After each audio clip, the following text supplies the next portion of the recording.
Doctor Irfan Fani साहब, जिस तरह की सूरत हाल है मशरक़ी और मगरबी महाज पे, जंग के मैदान में तो पाकिस्तान ने फतह के झंडे गाड़े ही हैं, सिफारती महाज पर भी फील्ड मार्शल आसिम मुनीर और वज़ीर आज़म की कोशिशें जो हैं वो काबिल कदर हैं। और अब आप देख सकते हैं कि ईरान अमेरिका मामले के ऊपर पाकिस्तान जिस तरह सालिसी कर रहा है और खित्ते के अमन के लिए पाकिस्तान एक बेहतरीन किरदार अदा करता हुआ नजर आ रहा है। इस किरदार को आप कैसे देख रहे हैं?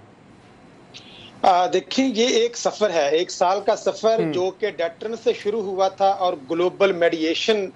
पे इस वक्त ये पहुंच चुका है। आप देखते हैं कि वो इंडिया जिसने इस रीजन के अंदर एक रीजनल हेजमॉन बनने की कोशिश की और उसके पास बड़ी ताकत थी, जैसे अब्दुल्ला गुल साहब अभी फरमा रहे थे, उनका 91 अरब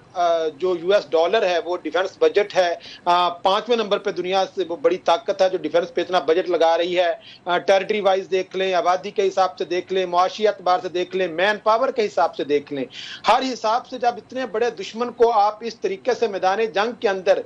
1 घंटे के अंदर उनके 5 बड़े जहाजों को आप तबाह बर्बाद कर देते हैं, और वो जहाज जिनके ऊपर उनका सबसे ज्यादा जो उनका गरूर था, जो उनका घुमंड, जो उनका तकब्बुर था कि हमारे पास अगर राफेल होते तो हम ये कर देते, अगर हमारे पास फलां आबदोजें होती तो हम ये कर देते। तो आप देखते हैं कि पाकिस्तान ने वो दुनिया जो कि तीसरी आलमी जंग के धाने पर पहुंच चुकी थी, पाकिस्तान ने वो डेटरेंस जब की तो उसने उसको वो एतमाद दिया, वो कॉन्फिडेंस दिया कि आज पाकिस्तान आपको इस खित्ते के अंदर, मशरिक़ वुस्ता के अंदर, वेस्ट एशिया के अंदर, साउथ एशिया के अंदर, उन्होंने तो जो नेट सिक्योरिटी प्रोवाइडर बनना था सो बनना था, वो तो जो बने जैसे बने दुनिया ने देखा, लेकिन पाकिस्तान एक नेट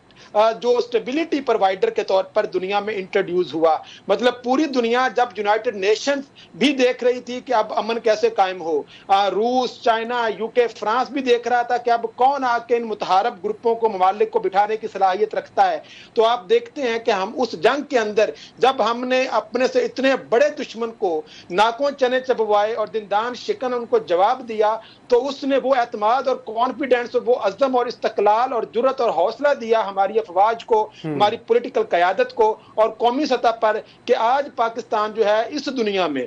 ईरान, अमेरिका और इजराइल के दरमियान में होने वाले जो गुज़िश्ता 2-3 माह से ये जो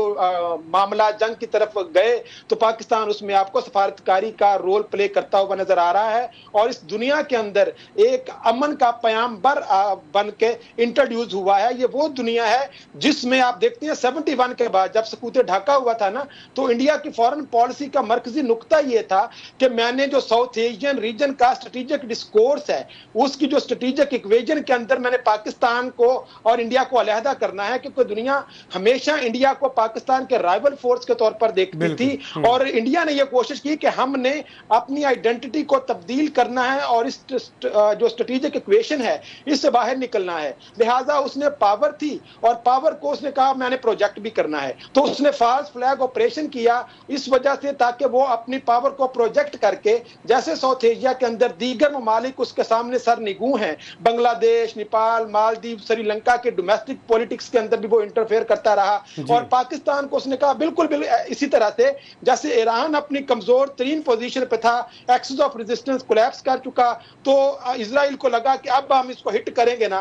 तो अब तो ये घुटनों पे आ जाएगा। तो उन्होंने ये समझा कि पाकिस्तान जो है वो पॉलिटिकली जो है वो बहुत पोलराइज्ड है, मुआशी सूरत हाल बहुत बुरी है इसकी, तो अब हम जब इसको हिट करेंगे ना तो बड़े आराम से ये आखिरी कांटा जो हमारे रास्ते में है रीजनल हेजमॉन बनने के रास्ते में, तो इसको भी हम खत्म कर देंगे। लेकिन पाकिस्तान ने जिस तरीके से इनको जवाब दिया, वो आप जयशंकर का एक पॉडकास्ट है, जब उससे पूछा गया कि आपकी सेना में क्या क्या कमियां रह गई थी अगरचे हमें सफलता मिलती इस जंग के अंदर, तो जयशंकर का चेहरा,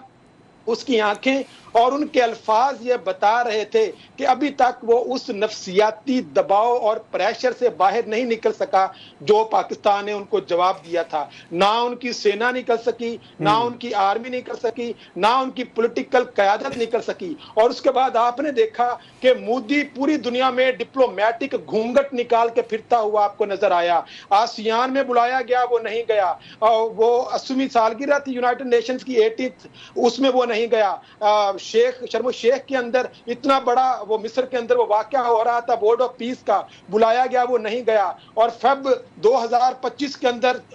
26 के अंदर सामने बिठा के डोनाल्ड ट्रंप ने 25 में उसको ये कहा कि ये अनफेयर ट्रेड करने वाला मुल्क है और दुनिया के साथ ये अनफेयर ट्रेड करता है, और उसको जलील किया। और उसके बाद जैसे अब्दुल्ला गुल साहब फरमा रहे थे कि हमसे ज्यादा खुशी शायद डोनाल्ड ट्रंप को इसकी हुई है कि किस तरीके से, हम तो कहते हैं कि ये 8-0 का मैच था कि हमने 8 उनके तैयारे गिराए थे। डोनाल्ड ट्रंप कहता है ना ना ना, आपने पूरी एक दर्जन तैयारों की गिराई थी। तो कल तक जिस मुल्क के ऊपर आपने टेररिज्म स्पॉन्सर्ड स्टेट का जो है वो लोगो लगाने की कोशिश की और दुनिया में उसको बदनाम करने की कोशिश की, आज पूरी दुनिया उसके अमन के पयाम्बर के तौर पर जानती है। बहुत बेहतरीन बात की है डॉक्टर साहब आपने, और आपने जो ये कहा है कि भारत गलतफहमी का शिकार था कि पाकिस्तान तरने वाला साबित होगा, ये गलतफहमी भी तकरीबन दूर हो चुकी है और अब वो अपना मुंह छुपाता हुआ फिर